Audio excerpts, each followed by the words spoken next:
Well, good morning, good morning. Welcome to a brand new episode of the Heaven and Elle podcast. I am your host, Elle Edwards, founder of the Itchy Soul Playground and Yuya. And I'm excited as always to be here with you. I'm going to have a quick slurp of coffee for a moment while we wait to see whether any of our live studio audience are going to join us live. I say this like it's loads of people. It's Cecilia. I haven't quite yet, since we started this experiment in August of people coming and watching it live. Over on Facebook, we'd have a small handful of people. We haven't quite yet managed to either persuade or get people in the habit of going, hey, it's on YouTube. So housekeeping, slip of coffee. Housekeeping note. Oh, do you like my mug? It's one of my favourite mugs. A quick housekeeping announcement for those people who are catching this up later in the day. If you would like to be here live, obviously I appreciate the time difference doesn't work for everybody. But if you are around at 9 a.m. UK time, we do this every morning at 9 a.m. except for tomorrow. Tomorrow we are doing this at 10 a.m. Because it's GCSE results day and I get to take my daughter over to pick up her results. But ordinarily it's 9 a.m. With all of that said though, let's get cracking with today's episode for real. Because I can, of course, cut out all the little chit-chat at the start. For the people who get to the IGTV people, they don't get all of the behind-the-scenes chit-chat. They get the nice, neat version. Same with the podcast app as well. So if you're watching this on YouTube, then just consider this, you are extra special. I know that you know you're extra special anyway, but in case you had forgotten today, you are extra special because you get to enjoy all of this bit first. With that said, let's get cracking. Welcome to today's episode of the Heaven and Elle podcast. I'm your host, Elle Edwards, founder of the Itchy Soul Playground and Yuya. In today's episode of the podcast, we are continuing what we've been looking at all week, these feelings of less than, or not enough. And we're looking today at a guy in the Bible who I hadn't really heard of. I'd heard of his son. His son is very famous, but I hadn't heard of him at all until Holy Spirit nudged me about a week or so ago. His son is mentioned in Hebrews. I'm giving you a little bit of a teaser to see if you can, like a little puzzle. This is good for your brain. You can noodle this one out. His son is mentioned in chapter 11 of Hebrews, where we get a long list of all those people who step forward in faith. His dad is not mentioned. His dad we're going to look at today. But I was listening to something on YouTube and it mentioned this guy's son. And I had this nudge from Holy Spirit, go and look at that again. And so I did. And when I did, I was like, oh, wow, I've never noticed that before. And so then on Saturday or Sunday, when I was asking Holy Spirit, okay, what are we doing in the podcast this week? He reminded me of that story and we're going to explore it today. So with all of that preamble said, who are we talking about? We are talking about Abraham's dad. He is in chapter 11 of Genesis, right at the very end of chapter 11. His dad's name is Terra, Terah. I might be pronouncing that wrong. Terra, this is from the middle of verse 27. Terra became the father of Abram, who of course some of you might well know becomes Abraham when God gives him a name change. Abram, Nahor and Haran. Haran became the father of Lot, etc., etc. All of these people, they talk about Abram's wife. Then right down the bottom, in verse 31, Terra, that's Abram's dad, remember, Terra took his son Abram, his grandson Lot, son of Haran, and his daughter-in-law Sarai, who becomes Sarah later on, the wife of his son Abram, and together they set out from Ur of the Chaldeans to go to Canaan. But when they came to Haran, they settled there. Terah lived 205 years and he died in Haran. I had never noticed before that he had set off for Canaan. And some of you, immediately when I say Canaan, I'm reminded of a little children's song of when the spies went out to go and explore the land of Canaan. And incidentally, this is a quick sneak peek for tomorrow. We're going to be looking at that a little bit tomorrow. But Canaan is the promised land. It's the land that was promised to Abraham in the very next chapter. In fact, if we turn the page, I'm on my phone, so I'm not actually turning the page. But chapter 12, the Lord had said to Abram, go from your country, your people, and your father's household to the land I will show you. I will make you a great nation, and I will bless you. I will make your name great, and you will be a blessing.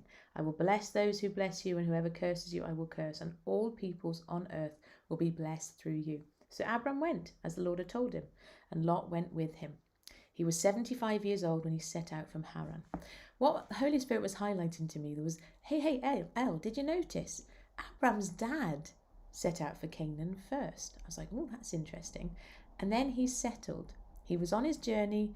For whatever reason, we're not told that God called him to Canaan, but for whatever reason, he was following a niggle to go to Canaan. And then he went on the way, he got to Haran and he settled. And so there's two pieces to this. Thing number one, which Holy Spirit is nudging me to explore with him, and I'm offering this invitation to you as well, is I want to encourage you to ask Holy Spirit, are there any areas in my life where I have settled? Now, settled doesn't need to be necessarily a bad thing. We're not told anything about Terra's life after that. He lived for another 200 odd years, because this is, early Bible times. It was just after the flood, and so they did live longer than we do now. We don't know anything about his life. We imagine it was fairly, day to day. He'd have had a mixed bag. There would have been some really good stuff. Some stuff would have been more challenging. We can assume there was nothing hugely dramatic because we're not told about it. He just did life, like we simply do life from time to time. But he settled, and he was comfy and content. And it's okay. You're allowed to live a happy, settled, comfy and content life. However, some people, for some of us, that sense of settling becomes a little bit of a niggle and becomes uncomfortable and no longer allows us to feel happy and content. Paul talks about being content in any situation, whether he was, dining with kings and rulers or whether he was shipwrecked or in prison. He had this sense of contentment and joy. And that's really a description of a wonderful, well-lived life. No matter what the circumstances, God helping him, he was able to be content and joyful in his life. That's wonderful. That's a good kind of contentment and a good kind of settling, if you like. However, there will be times in your life where actually this settling does not feel contented. It's the opposite of that. You get this sort of like niggle or itch in your soul. That's part of the reason why the itchy soul is called the itchy soul playground. This sense of, God's niggling me about something, or even if you don't realize it's God, there's something there. I've shared with you before how every year after year, I'd go, okay, I want to write fiction every year. And I'd never get to it until, 2015, 2016, when I finally did. And then I did loads of fiction in the space of 2 years. And so the same will be true for you as well. But even after that point, interestingly, Holy Spirit just reminded me, I thought the itch was the fiction. And the fiction is part of the story, because as a result of doing that, it's given me skills and resources and things that I can do and help other people with that I wouldn't have been able to do if I hadn't explored that niggle. However, for me, even after I'd done the fiction, like, there's still more here. There's something. What is this? This restlessness, this fidgety itch.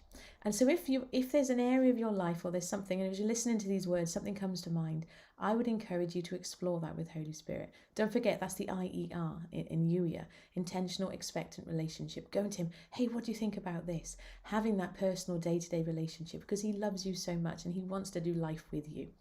And so that's one part of that. The other really important part, however, is for those times when you recognize that you've settled and then the enemy tries to come and give you a hard time. Hey, look, you've done it again. You were going to do this thing and then you got sidetracked. Ugh, you're such a terrible human being. Well, who do you think you are? Why are you to do this? Yada, blah, blah, blah, blah. Yeah? We've all had times like that, whether it's, the enemy, voices in our own heads, the people around us, wherever that noise comes from. It is not pleasant. I'm here today to remind you and encourage you that God is the Redeemer of all things. Nothing is ever wasted.